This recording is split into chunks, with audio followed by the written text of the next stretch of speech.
I'm Michael Fox, and this is the Prospector Podcast. And we're live on location at the Vancouver Resource Investment Conference. And I'm sitting across from an old friend, Robert Wares, the president and CEO of Osisko Metals. Welcome, Robert. Good day, Mike, and happy to be here again. Yeah, absolutely.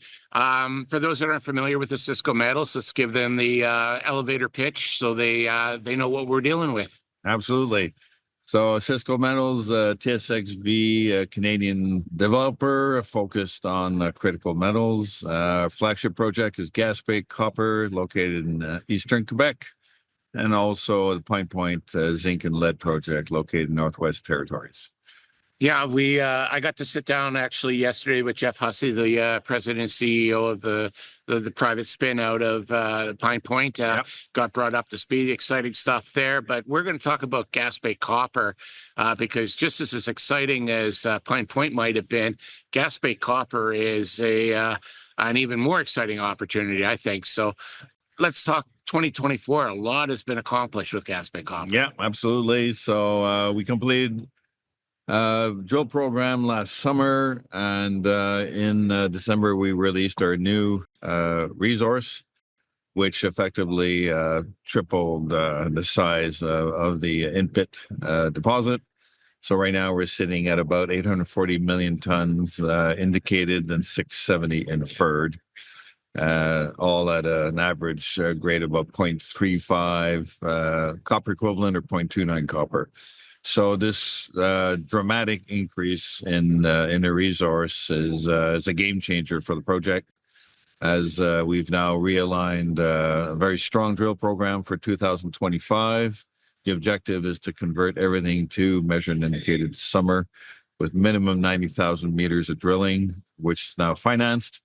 And the objective, we're shooting for about 1.6 billion tons measured and indicated by the end of the year. So very busy and ambitious program, but I think we can do it this year.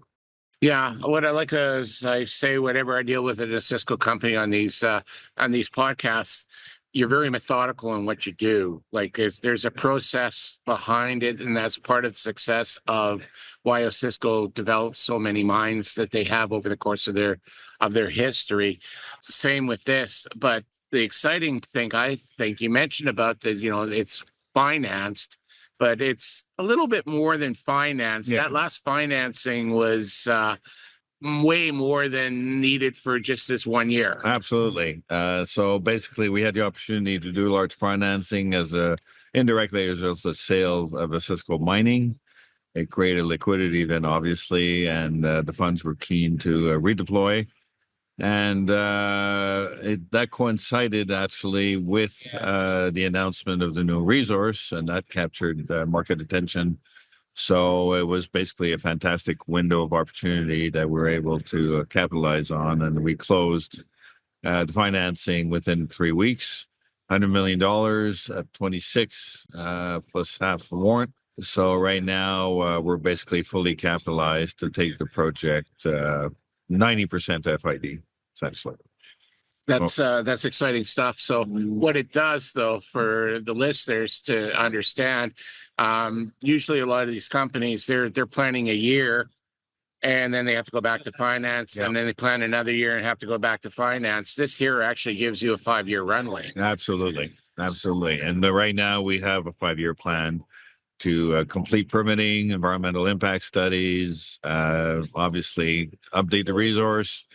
Right now, PEA slated for mid-26 and feasibility slated for the end of 27. And we're confident we can have permits in place by the end of 29.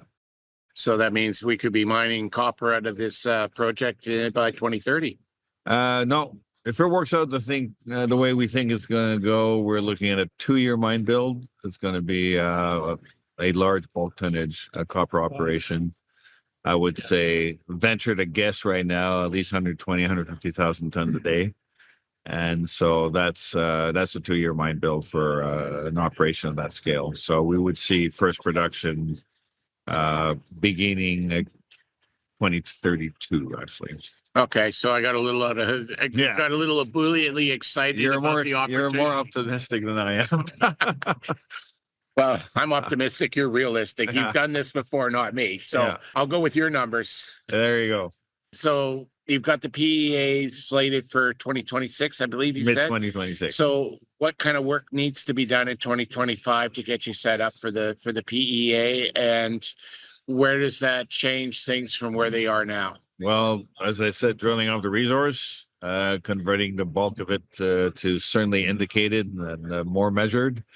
All the data won't be in on time by November because this drill program is going to extend. It's actually starting in 2 weeks. Will extend into November. So before we get all the assays, they'll probably stretch into February.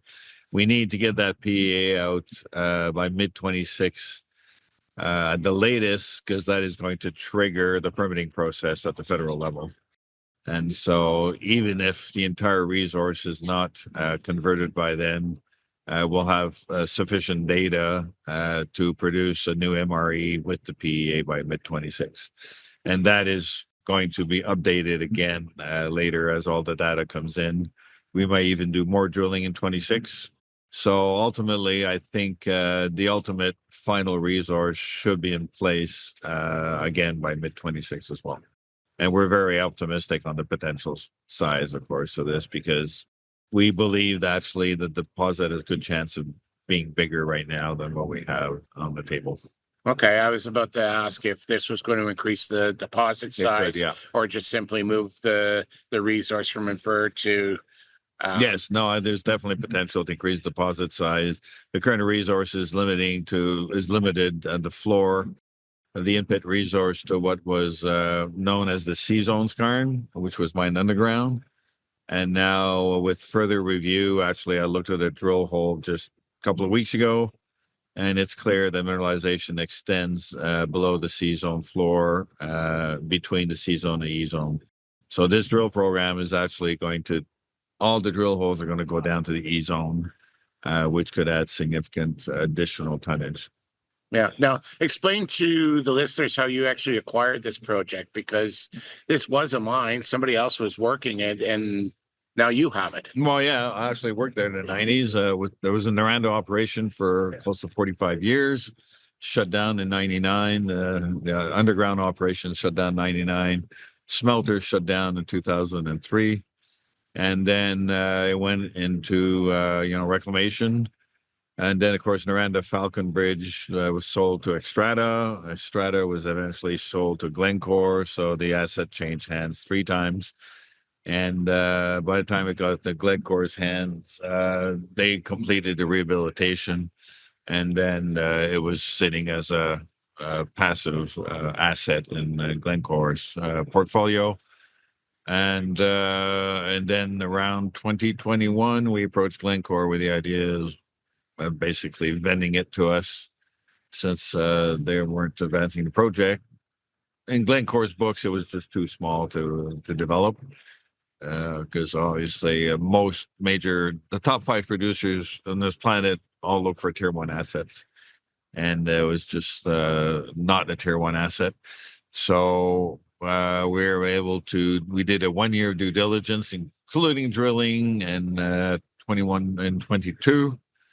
And we were satisfied that it was a solid asset. Our initial MRE was 500 million tons. And we were satisfied that this is certainly what we were dealing with. And then we changed the geological models, and were able to expand that considerably by pushing the mineralized zone further south. So this is still partly theoretical, but we're convinced we can make it real this year with the extensive drill program we're going to undertake soon.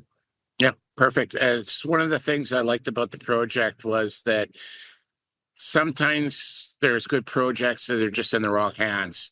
And it was too small for Glencore, and as a result, it's the right size for Osisko. Yeah. And now you got the right operator, and it brings life back into a project that's, that, as you said, it sat stagnant for, by my calculation, I think it was close to 15 years from when they shut her down to when you guys started redeveloping again. So exciting and story. That's not unusual. You see some of that, a lot of that in the global mining scene.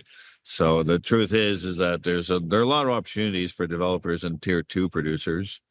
But you have to identify them and then close a deal. So it's working out very well for Osisko and the shareholders. We've got tremendous local support in the Gaspé Peninsula. Last week there was a press conference with the Minister of Mines, Maite Vizina Blanchette, who officially gave her the government's support to the project, to the creation of an action committee that's going to be piloted by the government to maximize economic benefits to the whole peninsula. So that was it was wonderful to get the government support on this. And right now it's a question of execution, and we're fully financed to do so. So it's as good as it gets. When these projects come back online, they make a very good positive impact into the communities. Fantastic, yeah. And it's even more than just the jobs that it provides in a lot of the sense. It gives the communities pride that they have something in their backyard that's doing other things that are bigger and beyond their scope within their community. So yeah, absolutely. And we're talking about potentially a project now, decades of mine life. So it's on a long term for the Gaspésian economy. It's just a game changer, really. Yeah, outstanding. And if people want to continue to follow this story, because it's there's at least five years of funded output here. Yeah. How would they do it? Through podcasts, a lot of press releases. We've got an entire team now to carry on with community engagement. A lot of marketing. My colleagues are going to handle mostly the institutional. The Toronto office will probably, at our end, in the Montreal office, we'll keep doing the retail. And so there'll be a lot of news flow for sure. Perfect. Look forward to watching this happen through this year and towards the PEA next year. And good luck with everything. Thank you very much, Mike. Osisko Metals is a paid sponsor of the Prospector News. The Prospector News podcast is for educational purposes only. The opinions expressed are those of the participants and are not to be taken as investment advice. Listeners need to do their own due diligence and seek advice of a licensed investment advisor.